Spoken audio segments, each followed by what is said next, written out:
Paddy, was it a 2-0 game, do you think? No, definitely not. Thought we were more than a match throughout the game. The only disappointing thing, the performance, I thought we were really good. Ciliftonvile were very good as well. Both sides are football sides. They enjoy getting the ball down and moving it. Service obviously helps that. And for up until we went behind, I thought it was a really good game, competitive, without being ugly or nasty. It was good competitive game, played at a good tempo.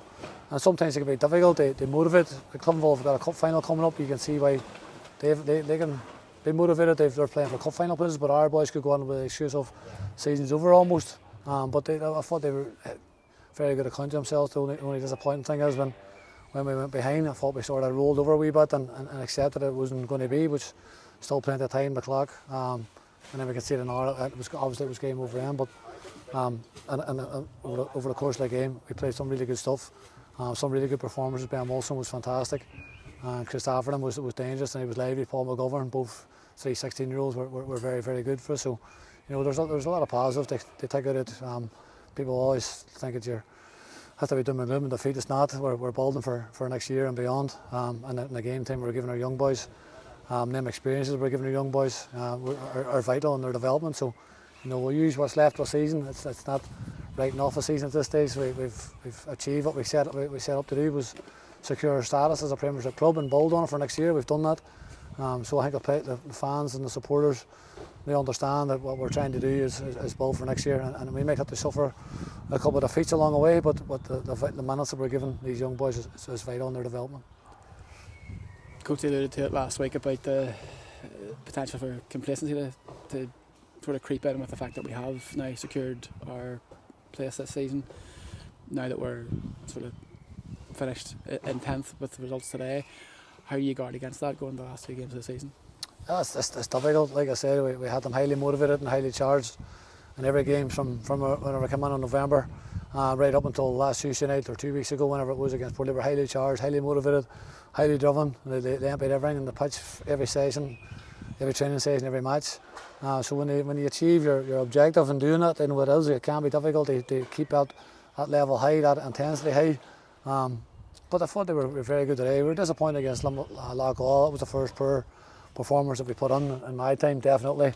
But here, even though we suffered 2-0 defeat, I thought we were very good for a large part yet. Certainly up until we conceded. So the season's obviously got 2 games to go. I thought it was going to say 3 games. We've got 2 games to go. There's still a lot to play for. Players are playing for their future as well, because you have to be very careful as a player. If you go on the back of 3 or 4 poor performances, and doubts they hover over you. So if any of them think that their season's over and their future's secure at the club, I don't think they will be. But if they do think that and they roll over with 2 weeks to go, it could come back and bite them very badly. So we will use it. They develop our younger players for what's left of the season. But anybody that gets the call, we have a job to do still for the club. You mentioned Ben Wilson there. Obviously, he's come through the academy like a few of the other players that we've had over recent seasons, and with a good history of developing young players. We've probably mainly seen him play right back. You moved him to midfield today. What was your thoughts on his performance overall?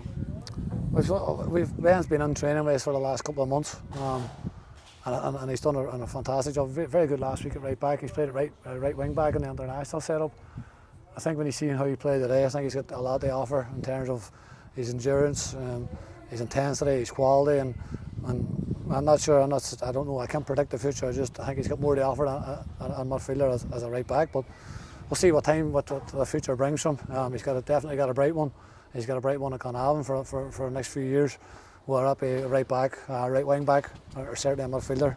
We'll see what the future brings. But he's a really good player, and he's got a bright future as long as he keeps working hard and plays like he played today. He'll be at Glenavon for a long time. Reminiscent of a young Reece Marshall, he played in beside there today as well. Reece come on, Jack's taking a bad one there. Looks like it could be a fracture. I actually have to take him to the hospital here now myself, and to see hopefully it's not as bad as we're fearing. But Reece went in and fit on there really well. Gets on the ball and keeps it moving and reassures people around him. So, really good experienced player and a good man to turn to whenever somebody like Jack goes out. We've got somebody who's a quality of Reece coming in, so he's done really well. You mentioned there about the preparation going into the game and playing football and that sort of thing. There's been a little bit made over the last couple of weeks about the quality of the surface that we've been playing on, both home and away. What does it do for a manager to know how the sort of the quality of the surface you're going to be playing on for your preparation, for looking towards the game and that sort of thing? It's a huge part of the game. You've seen how well our boys have played and the good service. And whenever I alluded to how bad the pitch was, I think some people took it personally in terms of their work. It wasn't nothing to do with anybody's work or anything that they do behind the scenes. It was nothing like that. The country we live in is impossible to have an immaculate pitch throughout the season, especially the months that we play. We play from September to the end of April, and 6 or 6 10 months is frost, snow, rain, no sunshine whatsoever. So whenever I was alluding to how difficult our pitch was to play on, it wasn't anything to do with anybody's work. It was just stating the fact that the pitch is poor condition, like a lot of our grass pitches. And you look at the size of your thriving Ciliftonvile, Coleraine, Dungannon, thriving, good football, good teams to watch. I think it's worth a conversation at the very least. I think it's when you've got that group of young players and you've got the quality that we have, put them on a good service. It benefits the team, benefits the club, benefits the supporters. I think it's at least worth a conversation. Looking forward then to probably at home next week, final home game of the season. You want to give the fans something to cheer about the last home game, I'm sure. I want to say after Saturday we'll not see more for you, and obviously at the end of August, so it's important that we do try and finish strong. We try to do that today, we tried to do it last week, and I know supporters will be disappointed with the results in the last couple of weeks, but I think they also understand there's a bigger picture that we're trying to create here. We're trying to build and develop for next year, and we're not sacrificing games for next year, and we're not sacrificing games for, by no means, definitely not, but we are trying to build towards that. So it's important we give them some back for their support and their loyalty, especially in big games and key moments of the season. Since November when they come in, they were right behind us, they were brilliant for us. Couple off the top of my head, Boxing Day, what an atmosphere they created. Fantastic turnout that day. The Dungannon game away from home, they were class. What an atmosphere they created. It was on TV, it was good spectacle, great promotion for the club. And even here in the Cup, they filled the back stand. So it's important we reward them with at least a good performance. The result has been suffering, but we'll do all we can to finish the season strong.